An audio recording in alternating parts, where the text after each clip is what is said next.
नमस्कार मित्रांनो, एम-ए-पी-एस क्लेमबद्दल बऱ्याच मुलांचे बरेच कमेंट आपल्याकडे आलेले होते आणि आपल्या टेलिग्राम ग्रुपला पण बरेचसे कमेंट मित्रांनी केले होते मेसेज.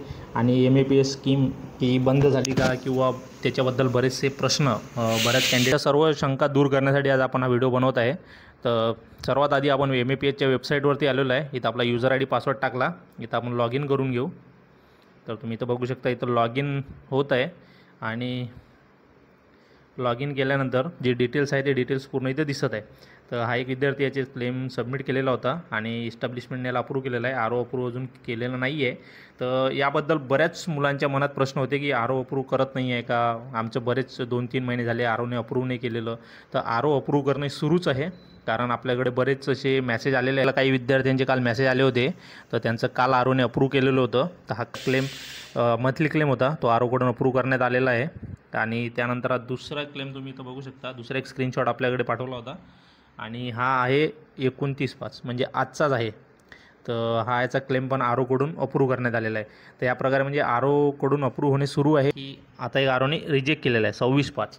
म्हणजे जसं अप्रूव्ह करणं सुरू आहे तसं रिजेक्ट करणं पण सुरूच आहे. त्यामुळे ही जी एम-ए-पी-एसची वेबसाईट आहे किंवा एम-ए-पी-एसची स्कीम आहे, तर ही योग्यरित्या म्हणजे व्यवस्थित सुरूच आहे.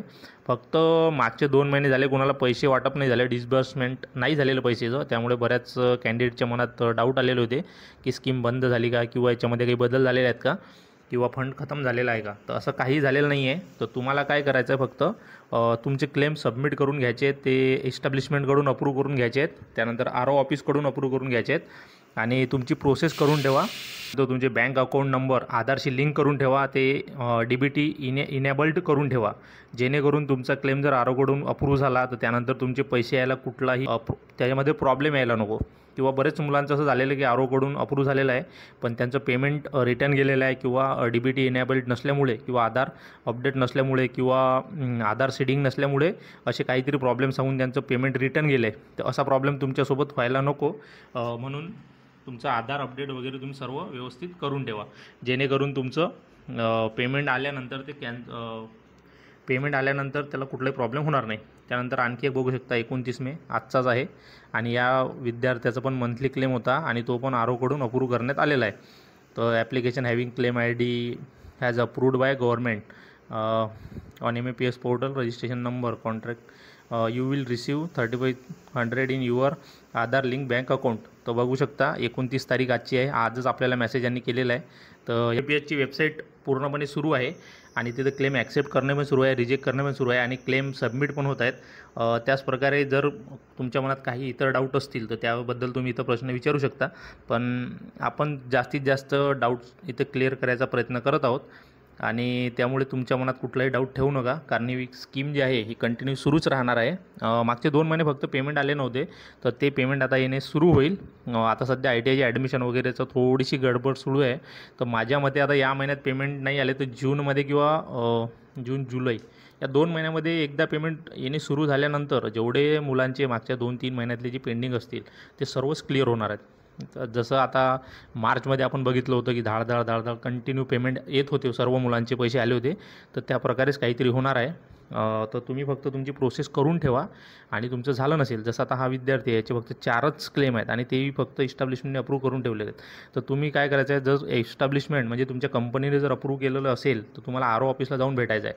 तर आजकाल आर-ओ ऑफिसमध्ये कसं झालं आहे की आर-ओ ऑफिसवाले सर्वांना भेटत नाहीत, त्यांनी बाहेर एक रजिस्टर ठेवलं आहे. इथं जाऊन तुम्हाला तुमचा क्लेम नंबर, जसं आता इथं आपण इथं क्लेम सबमिट केला आहे, तर हा बघा, हा क्लेम नंबर आहे. तुम्हाला जर तुमचं मंथली असेल तर तुमचे 12 महिन्याचे 12 क्लेम, हे सगळे क्लेम नंबर आणि तुमचा कॉन्टॅक्ट नंबर वगैरे तिथं लिहून ठेवायचा आहे. तर जेव्हा तुमचा नंबर येईल ती लिस्ट त्यांच्यासमोर जाईल, तर तुमचा क्लेम आल्यानंतर ते ऑनलाईन तुमचा क्लेम अप्रूव्ह करून देतील. तर तुम्हाला एवढी मेहनत घ्यायची आहे. तुमच्या जवळचं आर-ओ ऑफिस किंवा तुम्ही ज्या आर-ओ ऑफिसच्या अंडरमध्ये येतात, जसं आता पुण्याच्या आसपास जर कोणी ॲप्रेंशिप केली असेल तर त्यांचं आर ऑफिस पुणे येईल, मुंबईच्या आसपास कोणी ॲप्रेंशिप केली असेल तर त्यांचं मुंबई येईल, तसंच नागपूर, संभाजीनगर हे सगळे आर ऑफिस आहेत. तर तुमचं आर ऑफिस कुठलं येईल तर हे तुम्ही बघायचं आहे आणि तिथं जाऊन जर तुमचा क्लेम अजूनही आर-ओने अप्रूव्ह केला नसेल तर तो अप्रूव्ह करून घ्यायचा आहे. आता या विद्यार्थ्याच्या बाबतीत काय झालं आहे, फक्त 4च क्लेम इथं सबमिट केलेत. तर आपण इथं क्लेम मॉड्यूलमध्ये जाणार आहोत. क्लेम मॉड्यूलमध्ये गेल्यानंतर तुम्हाला इथं इयरली आणि मंथली 2 ऑप्शन दिसतील. तर आपण इथं मंथलीवर क्लिक करणार आहोत. मंथलीवर क्लिक केल्यानंतर इथं आपल्याला वर्ष निवडायचं आहे. तर वर्ष आता 2025 आणि त्यानंतर आहे मंथ. तर मंथमध्ये आपण इथं जानेवारी, फेब्रुवारी, मार्च, एप्रिल आणि मे महिना अजून संपलेला नाही. तर फक्त जर तुम्हाला 2025चा जर क्लेम करायचा असेल तर तुम्ही फक्त जानेवारी, फेब्रुवारी, मार्च आणि एप्रिल या 4 महिन्याचा क्लेम इथं सबमिट करू शकता. त्यानंतर तुम्हाला इथं ज्या महिन्यात जेवढं पेमेंट तुम्हाला भेटलेलं आहे तर ते अमाऊंट इथं टाकून घ्यायचं आहे. त्यानंतर हे खालचे जे डिटेल्स आहेत ते ॲटो अपडेट होऊन जातील आणि तुम्ही थोडं वर गेल्यानंतर इथं तुम्हाला तुमचं बँक स्टेटमेंट अपलोड करायचं आहे त्या महिन्याचं. इथं तुम्हाला डोमिसाईल महाराष्ट्राचे रहिवासी असल्याचा दाखला आणि बरेच विद्यार्थी आहेत की ज्यांच्याकडे डोमिसाईल सर्टिफिकेट नाही आहे तर त्यांनी त्यांचं शाळा सोडल्याचा दाखला म्हणजे TC किंवा लिव्हिंग सर्टिफिकेट ज्याला म्हणतात ते पण इथं अपलोड केलं तरी चालू शकते. ते ROवर डिपेंड असते, RO अप्रूव्ह करते का नाही करत, पण तुम्ही इथं टाकू शकता, त्याचा ऑप्शन आहे. आणि तिसरा सर्वात लास्टचा जो ऑप्शन आहे तिथं आहे तुमचं नॅशनल अप्रेंटिसशिप सर्टिफिकेट म्हणजेच NSC किंवा तुमचा कॉन्ट्रॅक्ट फॉर्म.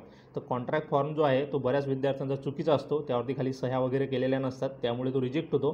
तर तुमच्याकडे जर अप्रेंटिसशिप सर्टिफिकेट असेल तर तुम्ही ते अपलोड करा. बरेच ROवाले त्याला बघून पटकन अप्रूव्ह देतात, तर तुम्ही या प्रकारे करू शकता. आता हा जो विद्यार्थी याचं BTRI GTHS पुणे आहे, तर GTHS पुणे म्हणजे औंधचा जो गव्हर्नमेंट IT आहे तिथं याचं RO ऑफिस पण आहे आणि BTRI पण आहे. तर बरेच विद्यार्थी असे आहेत की ज्यांचं कंपनीवाले अप्रूव्ह करत नाहीत, तर त्या विद्यार्थ्यांनी काय करायचं, डायरेक्ट BTRI ऑफिसला जायचं. BTRI ऑफिस कुठं असते, गव्हर्नमेंट ITIमध्ये.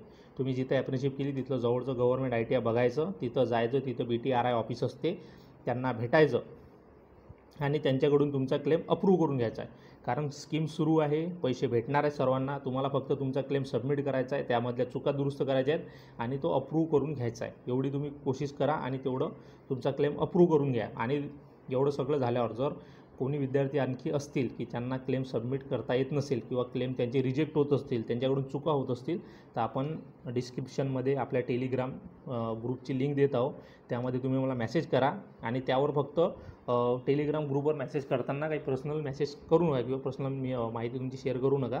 तुम्हाला जर काही पर्सनल हे करायचं किंवा तुमचा जो क्लेम आहे तो सबमिट करून घ्यायचा असेल तर ग्रुपमध्ये माझा कॉन्टॅक्ट नंबर आहे, तिथून तुम्ही मला मेसेज करू शकता आणि मी तुमचा जो क्लेम आहे तो सबमिट करून देऊ शकतो. तर त्यासाठी थोडीशी फी आपण घेत असतो, तेवढी फी घेऊन आपण तुमचा क्लेम सबमिट करून देऊ.